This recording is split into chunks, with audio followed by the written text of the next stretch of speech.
पिछली क्लास में हम लोगों ने ऑथराइजेशन डिस्कस किया था। तो थोड़ा सा मैं आपको रिमाइंड कर देता हूँ कि हमने पिछली क्लास में क्या क्या डिस्कस किया था। तो ऑथराइजेशन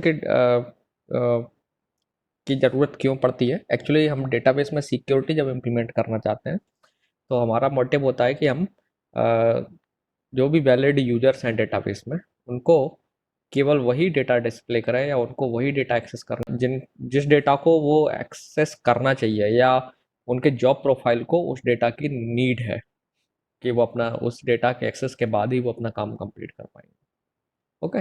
सो इसके लिए आपने पहले भी देखा होगा कि हम लोगों ने एक कॉन्सेप्ट डिस्कस किया था जिसके में व्यू के बारे में हमने बात की थी। तो व्यू की मदद से हम लोग यूजर्स को वही डेटा डिस्प्ले करते हैं जो उन्हें देखना चाहिए, या जिनके लिए वो इंटाइटल्ड है।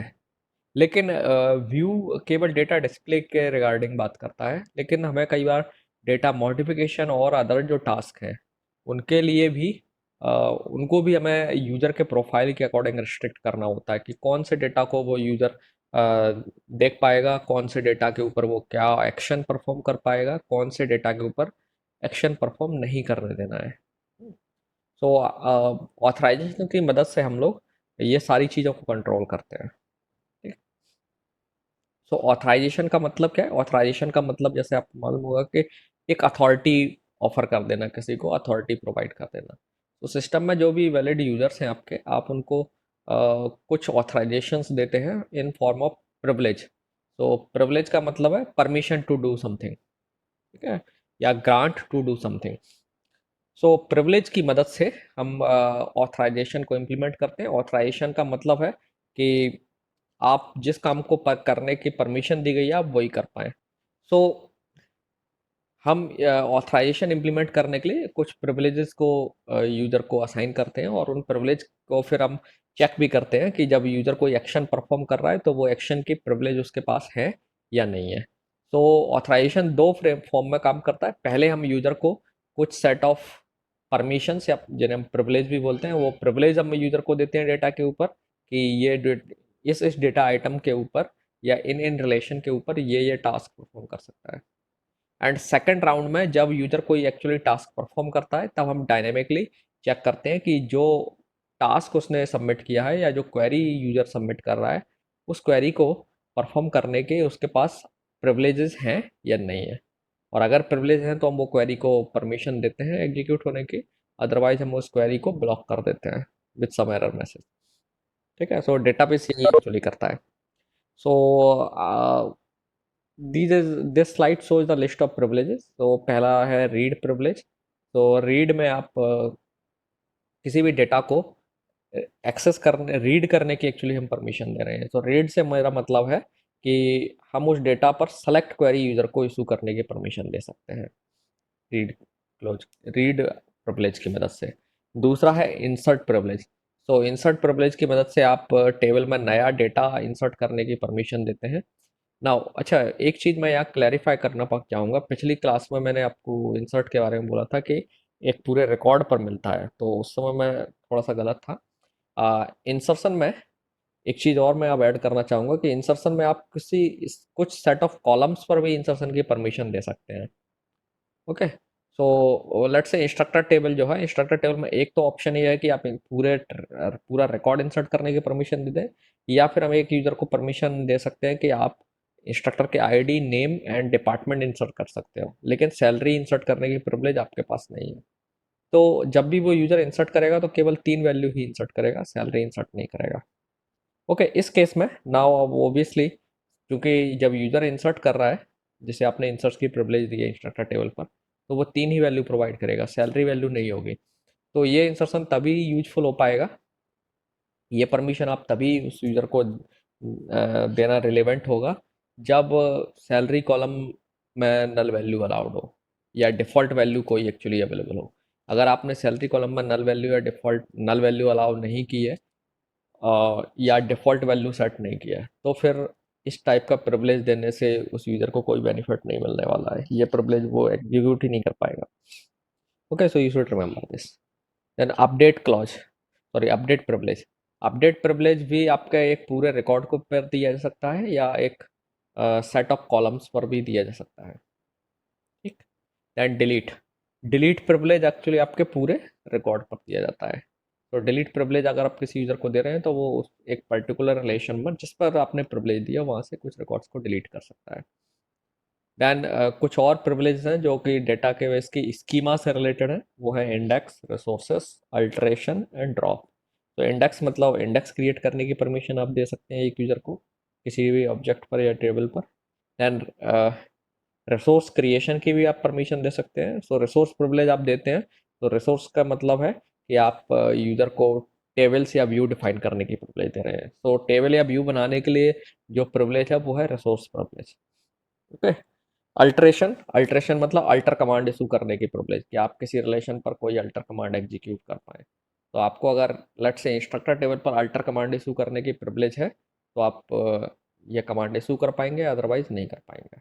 तो दैट मीन्स नटसेल ये है कि अल्टर टेबल अगर आप प्रिविलेज आपके पास है इंस्ट्रक्टर टेबल पर तभी आप इंस्ट्रक्टर टेबल की स्ट्रक्चर में कोई मॉडिफिकेशन कर पाएंगे, अदरवाइज नहीं। ड्रॉप प्रिविलेज से आप किसी भी रिलेशन को डेटाबेस से डिलीट कर सकते हैं। नाउ लेट्स सी प्रिविलेज किस तरीके से दी जाती है। तो प्रिविलेज देने के लिए यूजर को किसी भी यूजर को प्रिविलेज देने के लिए मैं you can use grant statement. Okay, so grant statement की सिंटैक्स कुछ इस तरीके से है। सो ग्रांट कीवर्ड आपको यूज करना है, देन प्रिविलेज की लिस्ट आपको देनी है। तो यहाँ पर आपको जो जो प्रिविलेज यूजर को देना है उनकी लिस्ट आप प्रोवाइड करेंगे जो हमने प्रीवियस स्लाइड में देखी थी। हालांकि याद रखना है आपको जो हमने प्रीवियस स्लाइड्स में लिस्ट प्रिविलेज की थी है वही एक प्रिविलेज नहीं है, there are some more privileges that you can give to the user. Then privilege की लिस्ट के बाद आपको ऑन कीवर्ड इस्तेमाल करना है। So this is a keyword. Then किस रिलेशन पर आप प्रिविलेज दे रहे हैं, सो वो रिलेशन का नाम और सेट ऑफ रिलेशन आप यहाँ पर दे सकते हैं। देन टू, ये कीवर्ड है। देन यहाँ पर आपको यूजर की लिस्ट देनी है कि आप ये जो प्रिविलेज है किन किन यूजर्स को दे रहे हैं। तो इस यूजर लिस्ट में एक यूजर हो सकता है और मल्टीपल यूजर्स हो सकते हैं। ठीक है। तो यहाँ पर आपको यूजर की लिस्ट का से मतलब यहाँ पर यूजर आईडी आपको मेंशन करना पड़ेंगे। यहाँ पर एक अल्टरनेटिव ऑप्शन है, आप पब्लिक कीवर्ड भी इस्तेमाल कर सकते हैं और पब्लिक कीवर्ड का मतलब हो गया ऑल वैलिड यूजर्स। तो अगर आप एक कोई प्रिविलेज ग्रांट प्रिविलेज दे रहे हैं और वो पब्लिक कीवर्ड के साथ दे रहे हैं तो इसका मतलब है वो ग्रांट करंट और फ्यूचर यूजर को मिल जाएगी। ठीक है। तो फॉर एग्जांपल आपने लिखा grant insert on instructor to public. तो इंस्ट्रक्टर टेबल में फिर कोई भी यूजर, करंट यूजर और जो भी करंट यूजर फ्यूचर में यूजर क्रिएट होंगे उन सबको ऑटोमेटिकली ये प्रिविलेज मिल जाएगी। तो पब्लिक प्रिविलेज देते समय आपको बहुत केयरफुल रहना है। ओके, क्योंकि पब्लिक प्रिविलेज आपके फ्यूचर यूजर्स जो आएंगे सिस्टम में उनको भी मिल जाती है। तो पब्लिक कीवर्ड के साथ जो आप प्रिविलेज देंगे वो सबके लिए अवेलेबल होती है। सो इसमें आपको वही बेसिक लेवल की प्रिविलेज जो सबको रिक्वायर्ड है वो देंगे तो बेटर होगा। इसके साथ साथ आप एक रोल्स की भी लिस्ट मेंशन कर सकते हैं या यूजर नेम और रोल्स को मिक्सअप भी कर सकते हैं।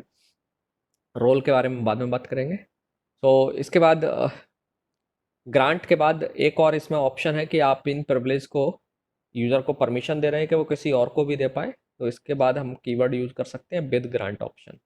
तो अगर आप एक प्रिविलेज को विद ग्रांट ऑप्शन के साथ अलाउ करेंगे तो इसका मतलब होगा कि ये जो लिस्ट ऑफ यूजर्स हैं ये उन प्रिविलेज को किसी और यूजर्स को भी फर्दर पास कर सकते हैं। तो ग्रांट ऑप्शन का मतलब है कि आपको जो प्रिविलेज है वो आप किसी और को भी दे सकते हैं अगर आपको प्रिविलेज ग्रांट ऑप्शन के साथ मिली हुई है। Okay. Now one more thing you should remember कि सिस्टम में, आपका डेटाबेस सिस्टम में एक स्पेसिफिक यूजर हमेशा मौजूद होता है जिसे हम डेटाबेस एडमिनिस्ट्रेटर बोलते हैं और इस एडमिनिस्ट्रेटर को सारी प्रिविलेजेस होती हैं। ओके। नाउ इसी एडमिनिस्ट्रेटर का काम होता है कि ये बाकी यूजर्स को क्रिएट करे और फिर उनको properly privileges as per the policy of organisation assign करे।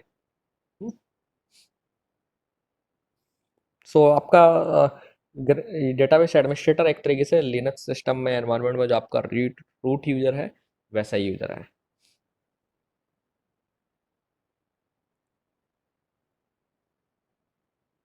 इसके बाद जब आप किसी यूजर को प्रिविलेज असाइन कर देते हैं तो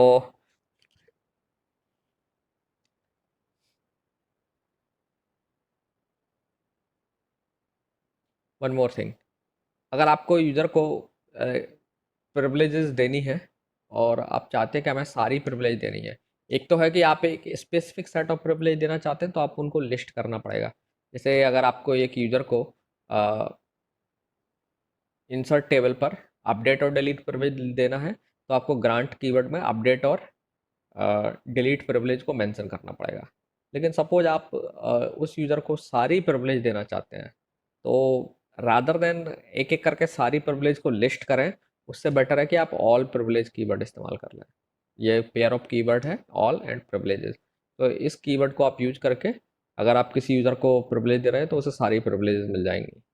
ओके, सो इसमें याद रखना है कि प्रिविलेजेस जो ग्रांटर के पास है उसी टाइप की आप सारी प्रिविलेज दे सकते हैं।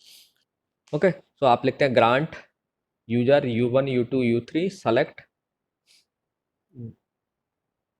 सो grant select on. So select की जगह पर आप जैसे इस केस में यहाँ पर आप यूजर तीन यूजर्स जो है ना u1 u2 u3 इनको सेलेक्ट प्रिविलेज आप दे रहे हैं। ओके, इंस्ट्रक्टर टेबल पर। लेकिन आप सपोज करिए कि हमें इंस्ट्रक्टर टेबल पर इन यूजर्स को सारी प्रिविलेज दे देनी है, तो आप यहाँ सेलेक्ट की जगह पर क्या करेंगे, ऑल प्रिविलेज कीवर्ड लिख देंगे। So grant all privileges on instructor to u1 u2 u3। तो इन तीनों यूजर्स को इस इंस्ट्रक्टर टेबल पर सारी प्रिविलेज मिल जाएंगी, insert delete and so on. Okay, so let's move ahead now. Obviously जब आप प्रिविलेज यूजर्स को असाइन कर सकते हैं तो फिर आपको वापस भी लेना पड़ सकती है कभी कभी। सो प्रिविलेज अगर आपने यूज़र को दी है एंड किसी वजह से आप उन सेट ऑफ यूजर से प्रिविलेज वापस लेना चाहते हैं तो आप उसके लिए रिवोक स्टेटमेंट का इस्तेमाल कर सकते हैं। ठीक है, तो रिवोक स्टेटमेंट आपको प्रिविलेज जो आपने यूजर्स को दी है उसको वापस लेने की पावर देता है। तो इसका मतलब आप किसी यूज़र का जो ऑथराइजेशन है उसे आपने जो ऑथराइजेशन दे रखा है उसमें कोई चेंजेस करना हो, कुछ प्रिविलेज वापस लेनी हो, तो आप वो रिवोक कमांड की मदद से कर सकते हो। तो सिंटेक्स रिवोक की कुछ इस तरीके से रिवोक कीवर्ड आपको इस्तेमाल करना पड़ेगा।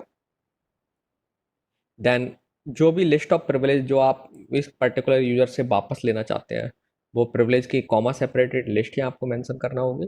देन ऑन कीवर्ड है आपका, फिर किस रिलेशन से या व्यू से आपको प्रिविलेज जो यूज़र को किस रिलेशन पर जो प्रिविलेज दी थी वो उनसे आप वापस ले रहे हैं। So obviously privilege are associated with some relation, तो जिस रिलेशन से वो प्रिविलेज एसोसिएटेड है उसका नाम यहाँ पर होगा एंड फ्रॉम कीवर्ड है। देन यहाँ पर आपको कॉमा सेपरेटेड यूजर्स की लिस्ट देना होगी जिन जिन से आप वो प्रिविलेज वापस ले रहे हैं। अगर सिंगल यूजर है तो एक यूजर मेंशन करेंगे, अगर आप सारे यूजर्स लेनी है तो आप पब्लिक भी कीवर्ड इस्तेमाल कर सकते हैं। ओके, और स्पेसिफिक सेट ऑफ यूजर्स हैं तो आप उनकी यहाँ पर लिस्ट मेंशन कर सकते हैं। Okay, now one more thing आपको यहाँ पर रिमेंबर रखना है कि अगर आपने एक ही प्रिविलेज एक ही सेट ऑफ प्रिविलेज एक यूजर को दो अलग अलग जगह से मिल गई है तो जो आपके सिस्टम में जो सबसे हाईएस्ट अथॉरिटी है वो एक डेटाबेस एडमिनिस्ट्रेटर होगा। So let me make it और represent it as a DBA. So DBA आपका डेटाबेस एडमिनिस्ट्रेटर है जिसके पास सारी प्रिविलेजेस हैं। ओके, अब नाउ हो सकता है डीबीए ने कुछ सेट ऑफ प्रिविलेजेस एक यूजर u1 है उसको असाइन की, देन एक यूजर u2 को असाइन की एंड देन एक यूजर u3 को असाइन की। ओके, सो ये जो ग्राफ है ये डायरेक्टेड ग्राफ है और एक्चुअली जब आप एक सिस्टम में प्रिविलेजेस का जब असाइनमेंट करते हैं तो आप उस असाइनमेंट को एक ग्राफ के तौर पर रिप्रेजेंट कर सकते हैं, डायरेक्टेड ग्राफ के तौर पर, और इस ग्राफ को हम बोलते हैं authorisation graph. Okay, so this graph is authorisation graph, you can mark right like that. So this graph is authorisation graph.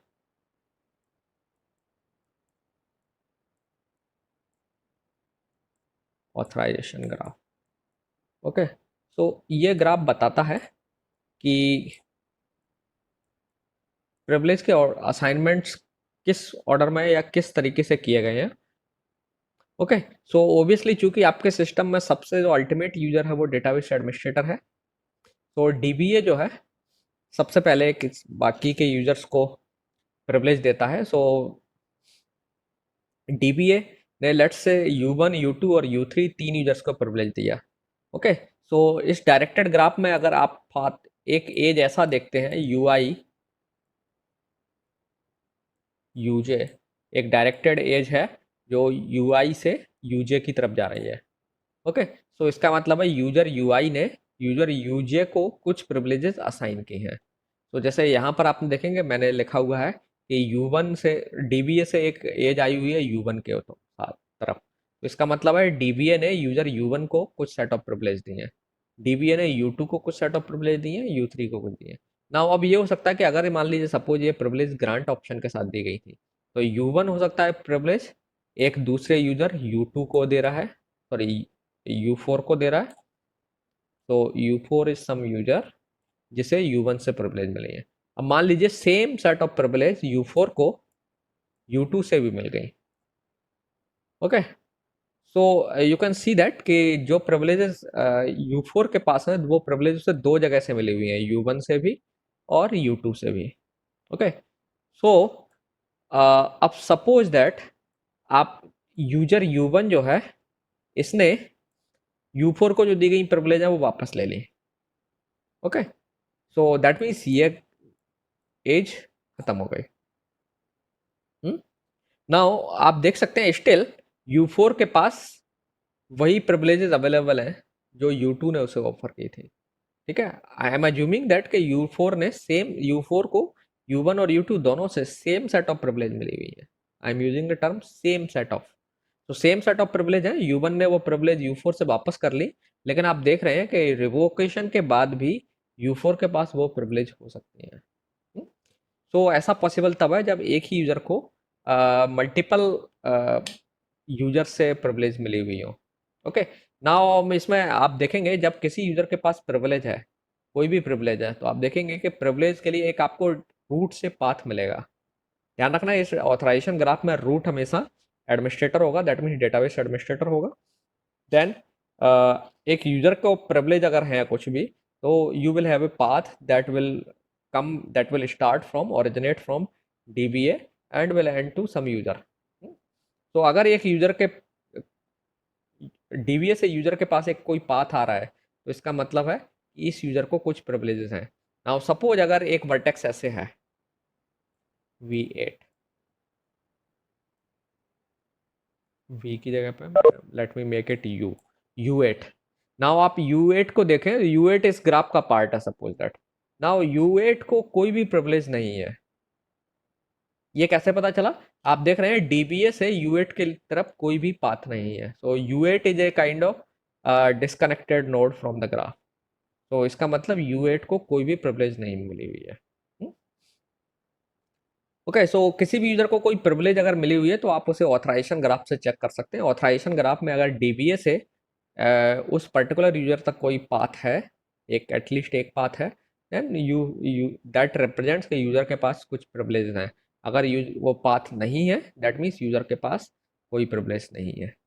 जैसे इस केस में U8 के पास कोई भी प्रिविलेज नहीं है क्योंकि DBA से यहाँ तक कोई भी पाथ नहीं है।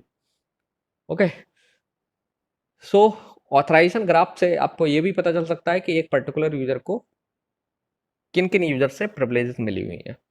तो जैसे इस केस में अगर ये मान लीजिए ये ग्राफ मैंने ये एज डिलीट नहीं की होती, तो ये इंडिकेट करता है कि U4 को U1 से प्रिविलेज मिली हुई है और U2 से भी मिली हुई है। अगर मैं एक एज ऐसे क्रिएट कर देता हूँ, तो इसका मतलब है U8 को यूजर U2 से प्रिविलेज मिली हुई है। सो नाउ याद रखना है कि इसमें ऐसा कोई रिस्ट्रिक्शन नहीं है कि U4 एक ही जगह से प्रिविलेज ले सकता है। U4 को U3 से या U8 से भी प्रिविलेज मिल सकती है। U4 can also take privilege from U8 also. Okay, लेकिन जब भी हम प्रिविलेज रिवोक करते हैं तो आपको याद रखना है कि प्रिविलेज रिवोकेशन में एक इशू आ सकता है कि आपने जब यूजर से प्रिविलेज रिवोक की, जैसे U1 ने रिवोक कर ली U4 से प्रिविलेज, तो नेसेसरी नहीं है कि जो प्रिविलेज आप रिवोक करना चाह रहे थे वो चली जाए। So for example suppose U4 के पास U4 के पास इंस्ट्रक्टर टेबल पर रीड एंड लेट से अपडेट की प्रिविलेज हैं जो कि यूजर U1 ने उसे दी थी। Same set of privilege, that means instructor table पर रीड और अपडेट की प्रिविलेज उसे यूजर U2 से भी मिली हुई है।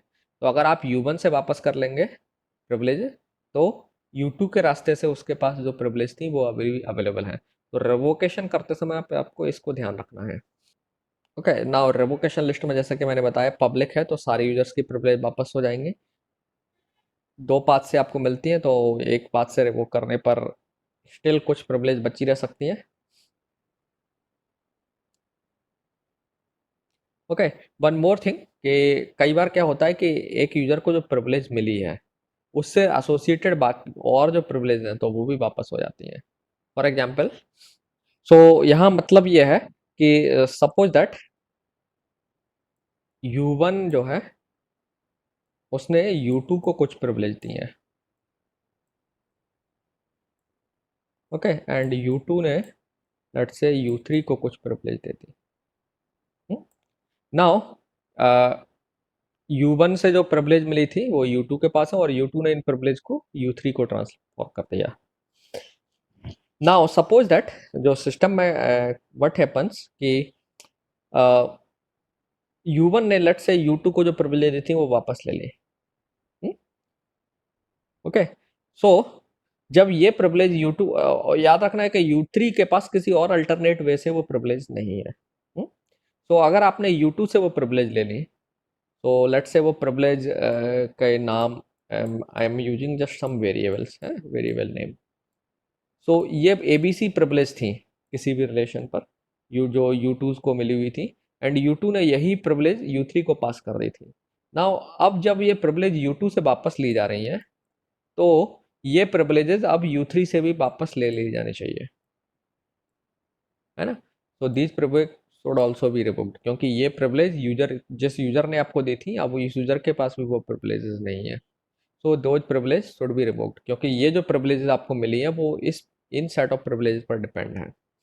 ओके, तो इसको हम बोलते हैं cascading impact.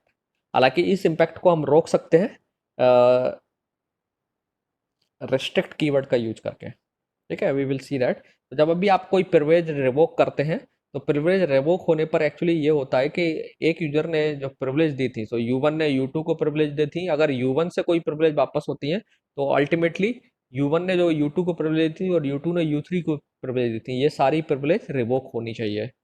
Okay, so this is called cascading effect. Okay, जैसे आपने पहले भी देखा होगा फॉरेन की में भी इसी तरीके का कास्केडिंग इम्पैक्ट था। तो कास्केडिंग इम्पैक्ट से क्या हो सकता है, कई बार ड्रास्टिकली बहुत सारे यूजर्स की प्रिविलेज वापस ली जा सकती है।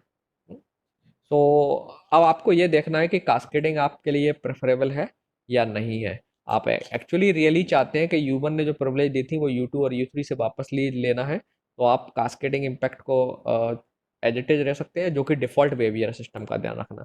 तो this is the default behaviour of the system.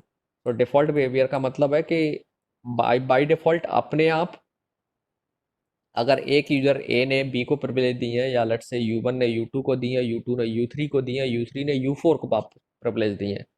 Okay, so ultimately सारी प्रिविलेज आपको एक तरीके से U1 के थ्रू मिली। So there is a chain of, एक पाथ है पूरा। तो अब पाथ में अगर इस नोड की प्रिविलेज वापस होती है, तो अब इस नोड की भी प्रिविलेज चली जाएंगी, इस नोड की भी प्रिविलेज चली जाएंगी। क्यों चली जाएंगी? क्योंकि U1 से U2 को प्रिविलेज मिली थी, तो ऑब्वियसली अब U1 के पास वो प्रिविलेज नहीं है, तो वो U2 के पास नहीं हो सकती। सिमिलरली U2 ने ये प्रिविलेजेस U3 को पास की थी, तो अब U2 की प्रिविलेज वापस हो गई है, तो U3 से भी वापस होना चाहिए, एंड U3 से U4 को गई थी वो भी वापस हो जाएंगी। तो ये जो एक्शन है इसे हम बोलते हैं cascading revocation of the privileges. तो कास्केडिंग रिवोकेशन डेटाबेस का डिफॉल्ट बिहेवियर है। ओके, तो अगर आप चाहते हैं कि ये बिहेवियर फॉलो ना हो, तो आप रिस्ट्रिक्ट कीवर्ड का यूज कर सकते हैं रिवोकेशन के टाइम पर, लास्ट में फ्रॉम यूजर लिस्ट और रिस्ट्रिक्ट कीवर्ड लगा दीजिए। तो रिस्ट्रिक्ट कीवर्ड लगाने से क्या होगा, जब आप यूजर U1 से प्रिविलेज वापस लेंगे, तो अब U2, U3 और U4 से वो प्रिविलेज वापस नहीं होंगे। ठीक है, तो ये आपको ध्यान रखना है कि किस तरीके से आपको प्रिविलेज लेनी है, that you need to decide as a administrator जब आप प्रिविलेज ले रहे हैं वापस। ओके, नाउ नेक्स्ट पॉइंट है, जो नेक्स्ट टॉपिक इसी में ऑथराइजेशन में है, रोल्स। तो let's start with the roles. तो नाउ रोल का कॉन्सेप्ट कहाँ से आता है, या रोल के कॉन्सेप्ट की ज़रूरत होती है, क्यों होती है, हम इसके बैकग्राउंड में पहले जाएंगे। तो आपने ऑब्जर्व किया होगा आपकी यूनिवर्सिटी में कि बहुत सारी डेजिग्नेशंस अवेलेबल हैं। ओके, जैसे असिस्टेंट प्रोफेसर या सीधा कहिए टीचर या इंस्ट्रक्टर, है ना। सो इंस्ट्रक्टर हैं आपकी यूनिवर्सिटी में बहुत सारे, देन कुछ डीन्स हैं, हेड्स हैं, इसके बाद UDC, LDC, assistant registrar, multiple assistant registrars हैं, कुछ सेक्शन ऑफिसर्स हैं, warden, and then hostel in charge may be, caretaker may be there, and security guards are there. So lot of job profiles जो है ना आपके एक organisation में है। तो ये एक यूनिवर्सिटी का एग्जाम्पल था, लेकिन ऐसे ही हर ऑर्गेनाइजेशन में एक ही टाइप के जॉब प्रोफाइल वाले कई सारे लोग होते हैं। तो ऑब्वियसली जब एक यूजर का सेम जॉब प्रोफाइल है, फॉर एग्जांपल हम अगर इंस्ट्रक्टर की बात करें, तो एक सारे इंस्ट्रक्टर्स के पास सेम प्रिविलेज होना चाहिए। दैट मीन्स अगर आप यूनिवर्सिटी डेटाबेस में उन्हें कुछ इन्फॉर्मेशन एक्सेस करने की परमिशन दे रहे हैं, सो एक इंस्ट्रक्टर जो जो चीज़ें एक्सेस कर सकता है, वो सारे इंस्ट्रक्टर्स जो यूनिवर्सिटी में हैं उनको वो एक्सेस मिलना चाहिए। That means they should have same set of permissions या प्रिविलेज। ऐसा नहीं होगा एक इंस्ट्रक्टर के पास ज़्यादा प्रिविलेज है, दूसरे इंस्ट्रक्टर के पास कम प्रिविलेज है। ठीक है, I am talking about in terms of job profile. Seniority और वो किसके बेस पर अलाउंस और बहुत सारी चीज़ें कुछ अलग हो सकती हैं, बट हम मैं टीचिंग से रिलेटेड इंस्ट्रक्टर्स की जो रिस्पॉन्सिबिलिटीज है उनकी बात कर रहा हूँ। तो इंस्ट्रक्टर्स के पास जो प्रिविलेज है वो बाकी सारे, एक इंस्ट्रक्टर के पास जो प्रिविलेज है वो बाकी सारे के पास भी होना चाहिए, है ना। सो अब क्वेश्चन अराइज होता है कि जब आप इंस्ट्रक्टर्स को डेटाबेस का एक्सेस करने की परमिशन दे रहे हैं, ठीक है, तो आप इंस्ट्रक्टर्स को कैसे प्रिविलेज असाइन करेंगे। ये एक समटाइम्स अगर रोल्स ना हो तो एक टीडियस टास्क हो जाता है। तो सपोज एक यूनिवर्सिटी में 100 इंस्ट्रक्टर्स हैं, और हर इंस्ट्रक्टर को स्टूडेंट को ग्रेड असाइन करने का पावर है। So that means grade related जो रिलेशंस होंगे उनमें वो चेंजेस कर सकता है। क्योंकि इंस्ट्रक्टर टीचिंग कर रहा है तो टीचिंग से रिलेटेड वो कोर्स क्रिएट कर सकता है, कोर्स फ्लोट कर सकता है। तो कोर्स टेबल में कुछ मॉडिफिकेशन उसको अलाउ हो सकते हैं, टेक्स रिलेशन में वो कुछ मॉडिफिकेशन कर सकता है। ओके, इसकी तरीके से स्टूडेंट की अटेंडेंस रिलेटेड जो डेट स्ट्रक्चर्स हैं, टेबल्स हैं, उनमें वो मॉडिफिकेशन कर सकता है, रीड राइट कर सकता है। So that means her instructor के पास कुछ सेम सेट ऑफ प्रिविलेज आपको देना है। तो ये प्रिविलेजेस के लिए एक तो रास्ता ये है कि आप इंडिविजुअल, सबसे बेसिक रास्ता है, बेसिक तरीका है, लेकिन वो बहुत ही स्केलेबल सॉल्यूशन नहीं है, कि आप हर इंस्ट्रक्टर को जब जब डेटाबेस में आप उसको एक्सेस कर रहे हैं, यूजर के नाम उसकी यूजर आईडी और पासवर्ड क्रिएट कर रहे हैं इंस्ट्रक्टर के लिए, तो आप उसे सेट ऑफ प्रिविलेजेस उस अकाउंट को दे दें, इंस्ट्रक्टर अकाउंट को। तो लेट्स से अजय नाम का कोई इंस्ट्रक्टर आपके यूनिवर्सिटी में है, और इस इंस्ट्रक्टर को की यूजर आईडी पासवर्ड आपने बना दिया, आप सिस्टम एडमिनिस्ट्रेटर हैं। ओके, नाउ आपने इंस्ट्रक्टर को जो जो प्रिविलेज है आप अपने एक एक करके ग्रांट से प्रिविलेज असाइन कर दी पर्टिकुलर रिलेशन पर। अब इसके बाद एक यूनिवर्सिटी में एक और नया इंस्ट्रक्टर ज्वाइन करता है, तो आपको वैसे ही फिर से सेम सेट ऑफ क्वेरीज लगा करके, ग्रांट ऑप्शंस लगा करके सेम सेट ऑफ इंस्ट्रक्टर्स उस नए इंस्ट्रक्टर को प्रिविलेज देना पड़ेंगे। एंड सो आप देख सकते हैं कि एक इंस्टीट्यूट में, एक यूनिवर्सिटी में बहुत सारे ऐसे इंस्ट्रक्टर्स हो सकते हैं, तो आपका काम बहुत बल्कि हो जाएगा, है ना। सो ये जो अप्रोच है, that approach is not good enough, है ना। इसमें आपके पास बर्डन बहुत ज़्यादा होगा, आपको एक एक करके लिस्ट करके सारी प्रिविलेज असाइन करना पड़ेंगे। ओके, सो ये काम बहुत टीडियस होगा, और इसमें प्रॉब्लम, मिस्टेक्स होने के भी चांसेस हो सकते हैं, है ना। हो सकता है कि कुछ गलती से आप टाइपिंग एरर की वजह से या भूल जाने की वजह से कुछ प्रिविलेज आप कुछ इंस्ट्रक्टर्स को देना ही भूल गए, तो ये प्रॉब्लम अराइज हो सकती है। सो ये जो सॉल्यूशन है ये वायबल नहीं है। नाउ एक दूसरा सॉल्यूशन जो नॉन कम प्रेफरेबल है वो ये हो सकता है कि आप इंस्ट्रक्टर्स के लिए एक सिंगल अकाउंट बनाइए, है ना, और सब यूजर को वो उस अकाउंट का यूजर नेम पासवर्ड दे दीजिए, है ना। एक अकाउंट बनाइए इंस्ट्रक्टर नाम से, और उसका यूजर नेम और पासवर्ड सब सारे इंस्ट्रक्टर्स को दे दीजिए। तो आपको क्या करना पड़ेगा, एक ही अकाउंट बनाना है, उसको सारी प्रिविलेज जो इंस्ट्रक्टर को रिक्वायर्ड होती है वो प्रिविलेज दे दो, और फिर उस अकाउंट का यूजर नेम पासवर्ड सबको दे दो। तो सारे लोग उसी अकाउंट के यूजर नेम पासवर्ड को शेयर करेंगे। लेकिन ये अप्रोच भी फीजिबल नहीं है, क्योंकि इससे क्या होगा कि अब जब भी कोई भी इंस्ट्रक्टर लॉग इन करेगा और कोई डेटाबेस में चेंज करेगा, तो आप ये ट्रैक नहीं कर पाएंगे कि किस इंस्ट्रक्टर ने एक्चुअली चेंज किया था, है ना। सो this is not a good idea.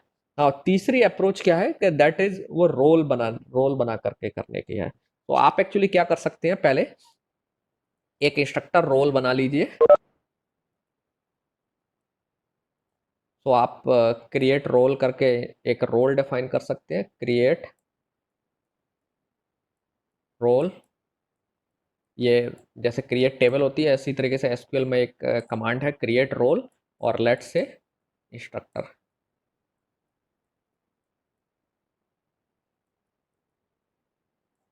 Okay, तो एक इंस्ट्रक्टर नाम का रोल आपने बना लिया। नाउ आप क्या कर सकते हो, आप जैसे मान लीजिए आप कोई नया इंस्ट्रक्टर एक इंस्टीट्यूट में ज्वाइन करता है। ओके, सो आपने उसके लिए एक यूजर नेम चुना, लेट से आपने एक यूजर नेम बनाया और लेट से यूजर का नाम था अमित। ठीक है, वो इंस्ट्रक्टर था, अमित नाम था, तो आपने उसके लिए एक यूनिक यूजर नेम चुन लिया और एक पासवर्ड चुन के दे दिया उसको। नाउ अब अमित जो है ना एक इंस्ट्रक्टर है एक्चुअली, तो इंस्ट्रक्टर को जो प्रिविलेज चाहिए वो एक एक करके आपको इसको सारी प्रिविलेज देना पड़ेंगे। तो हम अब क्या करेंगे, अमित को इंस्ट्रक्टर नाम के एक एक करके जो प्रिविलेज रिक्वायर्ड है वो हम एक एक करके प्रिविलेज नहीं देंगे। एक्चुअली हम क्या करेंगे, एक बार एक काम कर लेंगे कि एक इंस्ट्रक्टर नाम से रोल बनाया और इंस्ट्रक्टर को जो जो प्रिविलेज रिक्वायर्ड होती हैं, जो जो हमें देना है as per the policy of the organisation, वो एक बार हम इस इंस्ट्रक्टर रोल को प्रिविलेज असाइन कर देंगे। सो हम लिखेंगे grant, then list of privilege दे देंगे। ठीक है, टू इंस्ट्रक्टर ऑन जो जो रिलेशन पर प्रिविलेज देना है विद ग्रांट ऑप्शन या वट एवर जो भी है। ठीक है, टू इंस्ट्रक्टर आखिर में यूजर नेम आएगा, है ना। तो ग्रांट कमांड से हमने एक्चुअली इंस्ट्रक्टर को कुछ जो प्रिविलेज रिक्वायर्ड है इस रोल को प्रिविलेज देते हैं, जैसे यूजर को प्रिविलेज देते हैं उसी तरीके से हमने इस रोल को प्रिविलेज असाइन कर दिए। ओके, तो ये काम आपको एक बार करना है। ठीक है, आपने एक रोल क्रिएट किया और उस रोल को जो जो प्रिविलेज रिक्वायर्ड थी आपने ग्रांट से वो प्रिविलेज दे दी। रिलेशंस पर ग्रांट सेलेक्ट और या जो भी है वो ऑन, फिर जो रिलेशंस की लिस्ट है उस पर उस इंस्ट्रक्टर को आपने एक बार प्रिविलेज दे दी। ओके, सो एक बार ये प्रिविलेज दे दी, अब आपको काम आसान हो गया। ये काम थोड़ा सा एक बार करना है आपको and then now you are done, आपके काम इजी हो गया। अब लेट से अमित नाम का इंस्ट्रक्टर आता है और आपने उसका अकाउंट बनाया, अमित ने यूजर नेम रखा, एक पासवर्ड बनाया और उसको ये आपने अकाउंट दे दिया। और अकाउंट देने के बाद आपने क्या किया, इसको अमित को एक जो है ना वो रोल असाइन कर दिया। अमित को कौन सा रोल, इंस्ट्रक्टर। तो आप लिखेंगे ग्रांट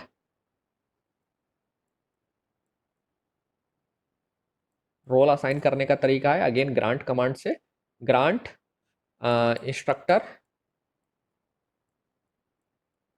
जो भी रोल हम असाइन कर रहे हैं वो आपको लिखना है इंस्ट्रक्टर टू अमित। ओके, तो अभी यहाँ पे एक्चुअली मैं आपको प्रैक्टिकल करके नहीं दिखा पाऊंगा, सो मैं बाद में आपको वीडियोज अपलोड कर दूंगा इससे रिलेटेड, ये सब काम से रिलेटेड, है ना, practical related. So grant instructor to Amit. तो अब आपका काम आसान हो गया। आपने क्या किया, पहले एक रोल क्रिएट किया इंस्ट्रक्टर नाम से, फिर उस रोल को जो प्रिविलेज देना थी वो आपने एक बार में दे दी। अब जब भी कोई इंस्ट्रक्टर आएगा, लेट्स से अमित नाम का इंस्ट्रक्टर आया, आपने इंस्ट्रक्टर का यूजर नेम पासवर्ड बनाया और इस यूजर नेम को आपने इंस्ट्रक्टर रोल असाइन कर दिया। और जैसे ही आपने इंस्ट्रक्टर रोल असाइन किया अमित को, इंस्ट्रक्टर को जो प्रिविलेज आपने यहाँ दी थी वो सारी प्रिविलेज अपने आप मिल जाएंगे। ठीक है, ओके, सो नाउ आप मान लीजिए एक और इंस्ट्रक्टर आता है, जावेद, जावेद नाम का इंस्ट्रक्टर आता है। ओके, तो आपने फिर से इसके लिए जावेद नाम के इंस्ट्रक्टर के लिए यूजर नेम पासवर्ड बनाया और फिर इसी तरीके से ग्रांट इंस्ट्रक्टर टू जावेद। तो जावेद को वो सारी आपने ग्रांट्स एक बार में ही दे दी। तो आप एक तो टाइपिंग एफर्ट बार बार और जो एरर आ सकती थी टाइपिंग मिस्टेक्स की वजह से, कुछ एरर ग्रांट्स आप कुछ हो सकता है प्रिविलेज उससे देना भूल जाते, तो ये सब आपका एफर्ट कम हो गया एकदम, सो आपका काम आसान हो गया। अब आपको सिर्फ क्या करना है, एक रोल बनाना है, रोल को कुछ प्रिविलेज देना है और फिर जैसे जैसे यूजर आएंगे उनको वो रोल असाइन कर देना है। सिमिलरली आप ये बाकी के जॉब प्रोफाइल्स के लिए भी कर सकते हैं। सो आपने एक क्रिएट रोल यूडीसी बना लिया, यूनिवर्सिटी में यूडीसी होते हैं, यूडीसी को जो जो प्रिविलेज रिक्वायर्ड होती हैं तो आपने यूडीसी जो रोल है उसको प्रिविलेज दे दी। और फिर जब वो यूजर आया, कोई भी यूजर आया जो यूडीसी के तौर पर एम्प्लॉय ने ज्वाइन किया है, तो आप उसे वो केवल रोल असाइन कर दीजिए। एलडीसी आएगा तो एलडीसी का रोल बना लीजिए पहले और उस रोल को प्रिविलेज दे दीजिए जो रिक्वायर्ड है। और फिर एक बार आपको करना है। अब जितने भी एलडीसी आएंगे आप उनको ये सब प्रिविलेज दे पाएंगे। सिमिलरली एक स्टूडेंट मान लीजिए यूनिवर्सिटी में आता है, अब आप सोचिए, इमेजिन करिए स्टूडेंट को जो प्रिविलेज है, एक एक करके सारे स्टूडेंट्स को प्रिविलेज देना बहुत मुश्किल होता है। सो सबसे अच्छा काम क्या है, ऑप्शन क्या है कि एक बार आप स्टूडेंट नाम से एक रोल बना लीजिए और फिर स्टूडेंट को जो प्रिविलेज देना है वो आप एक बार उस रोल को दे दीजिए, स्टूडेंट रोल को प्रिविलेज दे दीजिए, और फिर कोई भी स्टूडेंट आता है उसको वो रोल असाइन कर दीजिए। सो जैसे आप लोग हैं तो आप में से नासिर आया, नासिर ने एडमिशन लिया, नासिर को मैंने स्टूडेंट का रोल असाइन कर दिया। फिर नरेश आया, नरेश को स्टूडेंट रोल दे दिया। फिर नेहा आई, नेहा को एक रोल दे दिया। फिर विजय लक्ष्मी आई, फिर उसको स्टूडेंट का रोल असाइन कर दिया। तो इससे फायदा क्या होगा कि अब आपको बार बार सबको एक एक करके प्रिविलेज देने की जरूरत नहीं है, सीधा रोल करके प्रिविलेज दे दीजिए। ओके। इसका एक और बेनिफिट क्या है कि कई बार एक ऑर्गेनाइजेशन में एक यूजर के पास मल्टीपल रोल्स भी होते हैं, है ना। सो आपको प्रिविलेज वापस लेने में भी इजी होगा, है ना। तो जैसे सपोज आप इंस्ट्रक्टर अमित है, अमित इंस्ट्रक्टर जो ना सीनियर हो गया है और आप इसे इस और इसको फिर डीन का रोल आपने बनाया है। सो इसे आप डीन का रोल देना चाहते हैं तो सिंपली एक बार डीन नाम से वो बनाइए। 1 मिनट।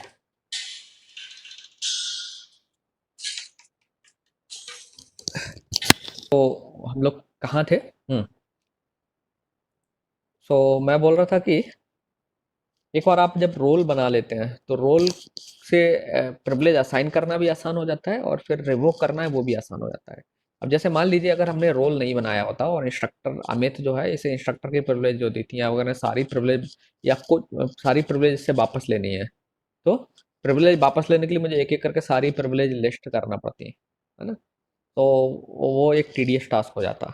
इसी तरीके से जब मैं एक सेट ऑफ रोल्स बना लेता हूँ तो और भी रोल मैं एक यूजर को आसानी से असाइन कर सकता हूँ। जैसे अमित को ही हमें डीन का रोल देना है। डीन आपके एक रोल होता है यूनिवर्सिटी में, आप जानते हैं डीन का क्या क्या काम होता है, क्या क्या पावर्स होते हैं उसके पास। तो वो रोल आपको अगर देना है तो आसानी से आप वो डीन अमित को भी दे सकते हैं। आपको सिर्फ लिखना है ग्रांट डीन टू अमित। और अब इसी तरीके से अमित बाद में हेड भी बन सकता है, तो ग्रांट हेड टू अमित। और अब जाके जब ये कभी रोल वापस लेना है, लेट से हेड का रोल वापस लेना है या डीन का रोल वापस लेना है, तो वो भी आराम से रिवोक कमांड के थ्रू लिया जा सकता है। ओके। सो रोल्स जब आप बना लेते हैं तो प्रिविलेज का असाइनमेंट का जो काम है या रिवोकेशन का काम है वो काफ़ी इजी एंड कन्वीनियंट हो जाता है। सो इसलिए डेटाबेस में रोल क्रिएट करना और उनको प्रिविलेज देना ज़्यादा इजी फील होता है। तो ज़्यादातर ऑर्गेनाइजेशंस में यही मेथड जो है ना यूज किया जाता है। ओके। सो ये इस this is an access control method actually, जैसे हम role based access control method बोलते हैं। तो ये जरूर नहीं है ये केवल डेटाबेस में ही मेथड पॉपुलर नहीं है, और भी कई सारे एक्सेस कंट्रोल सिस्टम्स जो हैं वहाँ पर भी कई जगह पर role based access control use होता है। ओके। नाउ हम आते हैं व्यूज पर ऑथराइजेशन कैसे किया जाता है या उससे रिलेटेड क्या इशू है। सो आपको याद होगा व्यू कैसे बनाते हैं, हम व्यू कैसे बनाते हैं ये डिस्कस नहीं करेंगे। सो जैसे आप टेबल पर जो है परमिशंस यूजर्स को देते हैं, ऑथराइजेशंस देते हैं, उसी तरीके से व्यू पर भी ऑथराइजेशन दे सकते हैं। हम्म? लेकिन एक डिफरेंस व्यू पर ऑथराइजेशन देते हैं तब ये होता है कि आप अगर एक व्यू पर ऑथराइजेशन दे रहे हैं तो कभी कभी वो ऑथराइजेशन सक्सेसफुल नहीं होता है। फॉर एग्जाम्पल सपोज आपने एक यूजर को एक इंस्ट्रक्टर टेबल से व्यू बनाया। लेट्स से इसी में एग्जांपल है एक जियो इंस्ट्रक्टर। जियो इंस्ट्रक्टर नाम से व्यू बनाया है। तो इस व्यू को देख सकते हैं आप कैसे बनाया है। Create view geo instructor as select star from instructor या department name equal to geology. तो आपने क्या किया है एक्चुअली, एक जियोलॉजी डिपार्टमेंट के इंस्ट्रक्टर का एक व्यू बना लिया। तो अब इस व्यू में केवल जियोलॉजी डिपार्टमेंट के इंस्ट्रक्टर्स की इंफॉर्मेशन है। एंड नाउ सपोज आपको रिक्वायरमेंट है कि एक क्लर्क है आपके स्टाफ में, तो उसके वो इंस्ट्रक्टर्स के डेटा को मैनिपुलेट करने की आप परमिशन दे रहे हैं, लेकिन केवल जियोलॉजी डिपार्टमेंट के इंस्ट्रक्टर्स का डेटा को मैनिपुलेट करने की परमिशन दे रहे हैं। ओके। लेकिन आप नहीं चाहते कि ये वो जो क्लर्क है किसी और इंस्ट्रक्टर और डिपार्टमेंट के इंस्ट्रक्टर्स के डेटा को एक्सेस करे। तो इसलिए इसका सॉल्यूशन था कि आपने क्या किया, एक जियोलॉजी इंस्ट्रक्टर्स के डिपार्टमेंट का जो है एक सेपरेट टेबल बना ली और उसमें जियोलॉजी डिपार्टमेंट के स्ट्रक्चर्स का डेटा आ गया। अब इस व्यू पर आप इस यूजर को, जो भी आपका स्टाफ है, उसको प्रिविलेज आपने दे दिया। तो लेट्स से उसका नाम जियो स्टाफ था। सो आपने क्या किया, grant select on geo instructor to geo staff. Okay, so geo instructor relation पर आपने क्या किया, जियो स्टाफ नाम का जो रोल है, ये रोल हो सकता है या एक सिंगल यूजर भी हो सकता है, तो आपने इसको ग्रांट कर दिया क्या, सेलेक्ट कमांड, सेलेक्ट जो है ना प्रिविलेज आपने दे दी। ओके, सो ये यूजर जो है अब जियोलॉजी जो इंस्ट्रक्टर है वहां से डेटा एक्सेस कर सकता है। Now sometimes what may happen कि इस तरीके से जब आप व्यू क्रिएट कर रहे हैं, सो ये व्यू एक्चुअली जियो इंस्ट्रक्टर जो व्यू है, आपको मालूम है कि जब व्यूज पर कोई क्वेरी होती है तो एक्चुअली क्या होगा कि ये वाली क्वेरी एग्जीक्यूट होती है इंस्ट्रक्टर टेबल पर। ठीक है, तो अल्टीमेटली जब यूजर, ये वाला यूजर जियो स्टाफ इस व्यू पर एक सेलेक्ट क्वेरी इशू कर रहा है, तो ये सेलेक्ट क्वेरी एक्चुअली ट्रांसलेट होकर के किस पर जाती है, ऑब्वियसली इंस्ट्रक्टर टेबल पर ट्रांसलेट होगी, है ना, इंस्ट्रक्टर टेबल पर सेलेक्ट क्वेरी में। नाउ आप सपोज दैट कि जियो स्टाफ का जो यूजर है इसे इंस्ट्रक्टर टेबल पर सेलेक्ट क्वेरी इशू करने की परमिशन नहीं है, देन क्या होगा, ऑब्वियसली वो फिर ये डेटा एक्सेस नहीं कर पाएगा। तो व्यू पर प्रिविलेज देते समय आपको ये याद रखना है कि आपको वही प्रिविलेज देनी है जो एक्चुअली जो जिस टेबल से वो निकाला गया है, व्यू बनाया गया है जिन जिन टेबल्स पर, उन पर भी वो प्रिविलेज एप्लीकेबल है या नहीं है। अब जैसे ये सी एग्जांपल को अगर आप ले लीजिए, जियो स्टाफ नाम का जो अकाउंट रोल है या यूजर है, इसको आपने व्यू पर तो परमिशन दे दी सेलेक्ट क्वेरी करने की, लेकिन इंस्ट्रक्टर टेबल पर वो परमिशन अवेलेबल नहीं थी, तो ऑब्वियसली इस व्यू पर परमिशन देने का कोई फायदा नहीं है। ये परमिशन तभी यूजफुल होगी जब इंस्ट्रक्टर टेबल पर भी परमिशन हो। Okay, now one more thing आपको याद रखना है, मैं एक फैक्ट आपको बताना भूल गया, अच्छा हुआ याद आया, कि जब आप एक कोई टेबल क्रिएट करते हैं तो उस पर सारी प्रिविलेज आपको मिलती है। ओके, तो आप एक यूजर है सपोज डेटाबेस में और आपने एक टेबल क्रिएट की, रिलेशन क्रिएट किया, तो उस रिलेशन की पर जितनी भी प्रिविलेजेस अवेलेबल हैं वो सारी प्रिविलेज आपको अपने आप मिल जाती हैं। ओके, लेकिन ये याद रखना है कि अगर आप एक व्यू बना रहे हैं तो व्यू में एक डिफरेंस है।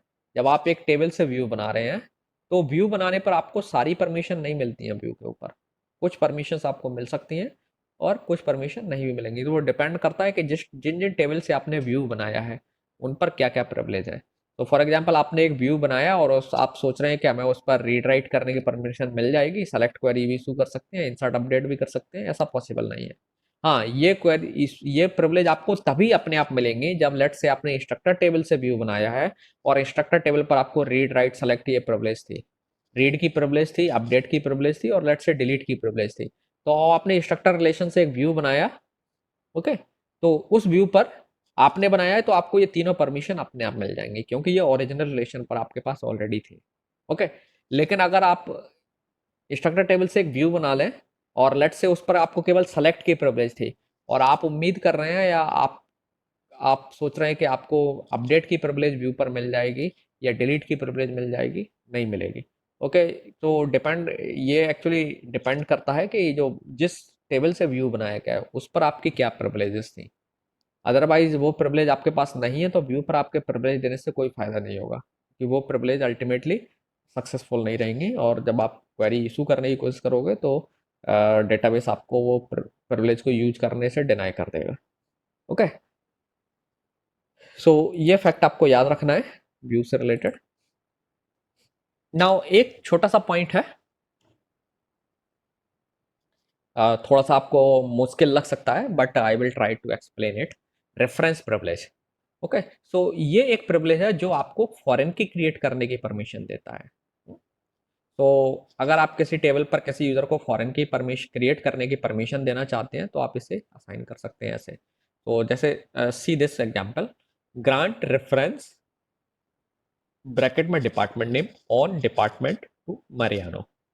तो इस क्वेरी की मदद से या इस एसक्यूएल क्वेरी की मदद से आप क्या कर रहे हैं, मैरियानो नाम के यूजर को एक फॉरेन की क्रिएट करने की परमिशन दे रहे हैं। ओके, जिससे वो जिस फॉरेन की से वो डिपार्टमेंट टेबल के डिपार्टमेंट कॉलम को रेफर कर सकते हैं। ओके, सो नाउ मैरियानो एक ऐसी टेबल बना सकती है, लेट्स से मैरियानो ने एक रिलेशन बनाया, let's say R. Okay, now R relation में उसके पास कुछ कॉलम्स हैं, एक कॉलम ऑब्वियसली इसमें से डिपार्टमेंट नेम है मान लीजिए आर रिलेशन में, और डिपार्टमेंट नेम कॉमन है दोनों टेबल में एक्चुअली, आर में और डिपार्टमेंट टेबल में। ठीक। और ये आपकी इधर डिपार्टमेंट टेबल है, और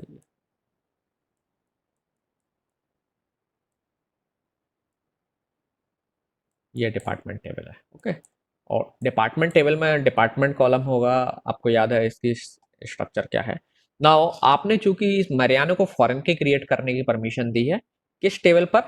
डिपार्टमेंट टेबल के साथ। मतलब डिपार्टमेंट मतलब जब भी मरियानो कोई टेबल बनाएगी तो वो चाहे तो रेफर कर सकती है एक कॉलम को डिपार्टमेंट टेबल के डिपार्टमेंट नेम कॉलम के साथ, क्योंकि आपने कहा है grant reference department name on department, मतलब यहाँ पर डिपार्टमेंट नेम जो कॉलम है इस टेबल में, इस कॉलम को आप रेफरेंस बना करके फॉरेन की बना सकते हो अपनी टेब एक रिलेशन में। सो मरियानो के पास पावर है कि वो रिलेशन आर में डिपार्टमेंट नेम को फॉरेन की डिक्लेयर कर सकती है इस तरीके से कि वो लिख सकती है इस टेबल में कि department name references department bracket में डीईपीटी अंडरस्कोर नेम। तो ये फॉरेन की क्रिएट करने की परमिशन आप दे सकते हो। तो याद रखना है कि डेटाबेसेस में फॉरेन की क्रिएट करने की प्रिविलेज रिक्वायर्ड होती है। आप फॉरेन की प्रिविलेज डिफाइन करने की प्रिविलेज होगी तो आप ऐसा रिलेशन बना सकते हैं जो जिसमें डिपार्टमेंट नेम कॉलम है। सो लेट्स से आपको इंस्ट्रक्टर टेबल बनाना थी और आप इंस्ट्रक्टर टेबल में डिपार्टमेंट नेम को फॉरेन की डिक्लेयर करना चाह रहे थे डिपार्टमेंट कॉलम के रेस्पेक्ट में। ओके, डिपार्टमेंट टेबल के रेस्पेक्ट में, सॉरी। तो ये आप तभी कर सकते हैं जब आपके पास ये प्रिविलेज हो, अदरवाइज नहीं कर सकते। नाउ इस प्रिविलेज में आपको ध्यान रखना है एक चीज और फैक्ट इंपॉर्टेंट है कि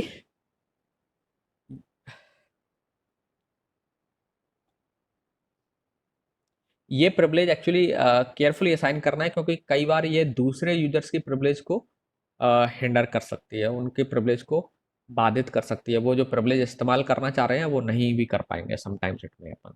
तो फॉर एग्जांपल अगर आप इस यूजर ने ये प्रिविलेज क्रिएट कर ली एंड नाउ सपोज इस आर रिलेशन में मैरियानो ने एक रिकॉर्ड इंसर्ट कर दिया, लेट्स से एक डिपार्टमेंट नेम मेंशन कर दिया, इंस्ट्रक्टर आईडी लेट्स से 100, एक रिकॉर्ड इंसर्ट किया इस टेबल में 100, और उसका इंस्ट्रक्टर का नाम एक्स था और department name let's say music है and some salary value is there. अब म्यूजिक डिपार्टमेंट यहाँ पर है, तो ये रिकॉर्ड इंसर्ट हो जाएगा। ओके, नाउ अब आप देखेंगे कि मान लीजिए सपोज एक यूजर जो है एक यूजर जो है अमित नाम का है, जिसके पास इंस्ट्रक्टर इस टेबल में कॉलम किसी भी कॉलम को डिलीट करने की परमिशन, एक रिकॉर्ड को डिलीट करने की परमिशन है ना। तो now Amit suppose music department के रिकॉर्ड को यहाँ से डिलीट करना चाहता है। हुँ?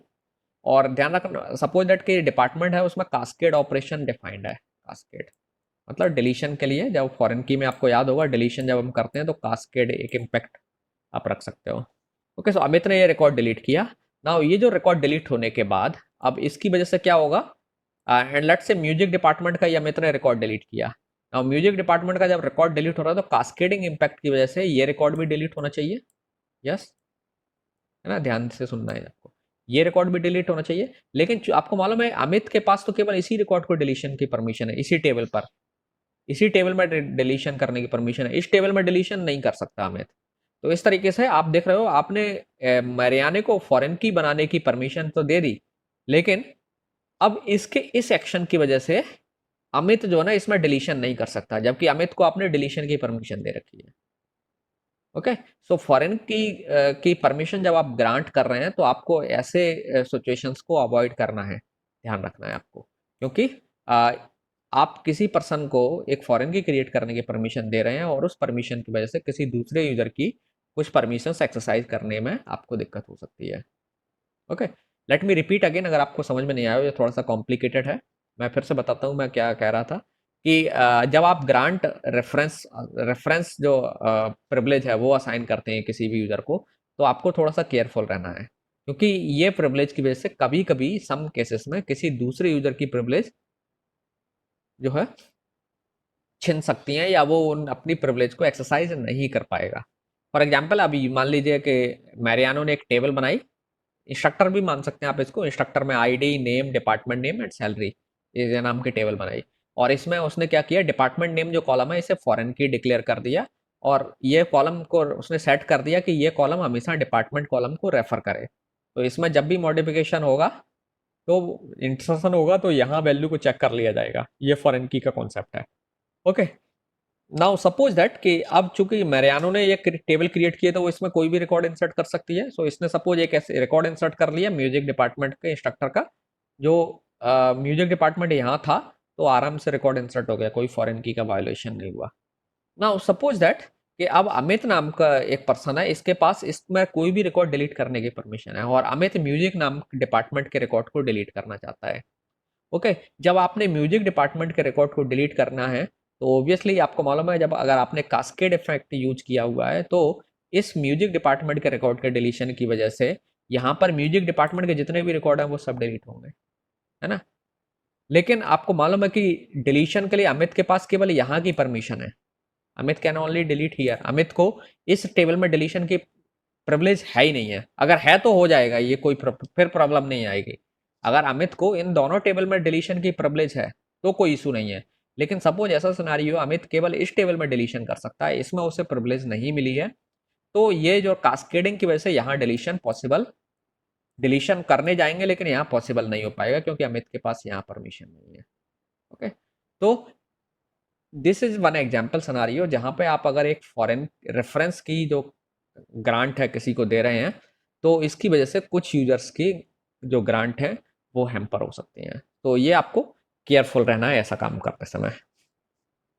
इसके बाद नेक्स्ट जो टॉपिक है जो ट्रांसफर ऑफ प्रिविलेज, जो मैं इस पर पहले भी बात कर चुका हूँ कि एक यूजर दूसरे यूजर को ट्रांसफर कर सकता है प्रिविलेज को, लेकिन वो प्रिविलेज तभी ट्रांसफर पॉसिबल है जब आप ग्रांट ऑप्शन के साथ वो प्रिविलेज आपको मिली हुई है। ठीक है, सो लेट्स से आपको आपको डीबीए से, डेटाबेस एडमिनिस्ट्रेटर से कुछ प्रिविलेज मिली है और वो ग्रांट ऑप्शन के साथ मिली है। तो ग्रांट ऑप्शन के साथ प्रिविलेज कैसे देते हैं, you can see this example. तो इस एग्जांपल में आप देखेंगे कि अमित को डिपार्टमेंट टेबल पर सेलेक्ट की प्रिविलेज मिली हुई है, grant select on department to Amit with grant option. तो इसका मतलब क्या है विद ग्रांट ऑप्शन ऐड करने का, ये एक क्लॉज है जो आपने बाद में ऐड कर दिया है। ये क्लॉज बताता है या ये क्लॉज इनेबल करता है कि अब अमित जो है ये वाली जो privilege, select privilege department table की जो सेलेक्ट प्रिविलेज है, दिस प्रिविलेज किसी और यूजर को भी आगे दे सकता है। ओके, सो अब लेट्स से अमित जो है ना दूसरे यूजर विजय को ये प्रिविलेज पास कर सकता है। अगर आप ग्रांट ऑप्शन के साथ प्रिविलेज नहीं देंगे तो अमित जो है इस प्रिविलेज को किसी और को नहीं दे सकता। सो विद ग्रांट ऑप्शन अगर आपको प्रिविलेज मिलती है तो आपके पास पावर आ जाता है कि आपके पास जो प्रिविलेज हैं, जो जो ग्रांट ऑप्शन से आपको मिली हैं ग्रांट ऑप्शन के साथ, तो वो प्रिविलेज आप किसी और को भी पास कर सकते हैं। तो प्रिविलेज असाइन करने के दो तरीके हैं, विदाउट ग्रांट ऑप्शन, ठीक है। तो विदाउट ग्रांट ऑप्शन आपको अगर कोई प्रिविलेज मिली है तो आप वो प्रिविलेज किसी और को आगे नहीं पास कर सकते। अगर आपको एक प्रिविलेज ग्रांट ऑप्शन के साथ मिली है तो उस प्रिविलेज को आप किसी और यूजर को भी पास कर सकते हो। दोनों तरीके से, विदाउट ग्रांट ऑप्शन के पास कर सकते हो और बिना, और विद ग्रांट ऑप्शन भी पास कर सकते हो। सो जब आपको ग्रांट ऑप्शन के साथ प्रिविलेज मिलेगी तो आप आगे किसी को दे सकते हैं, नहीं मिलेगी तो नहीं दे सकते। ओके, और जब आप ये भी हम बात कर चुके हैं, जब आप प्रिविलेज किसी यूजर को दे रहे हैं तो प्रिविलेज में कई बार क्या होता है, जैसे लेट से अमित नाम के यूजर ने प्रिविलेज, अमित की जगह पे हम U1 ले लेते हैं, ये एग्जांपल हम डिस्कस कर चुके हैं फिर भी मैं रिपीट कर रहा हूँ।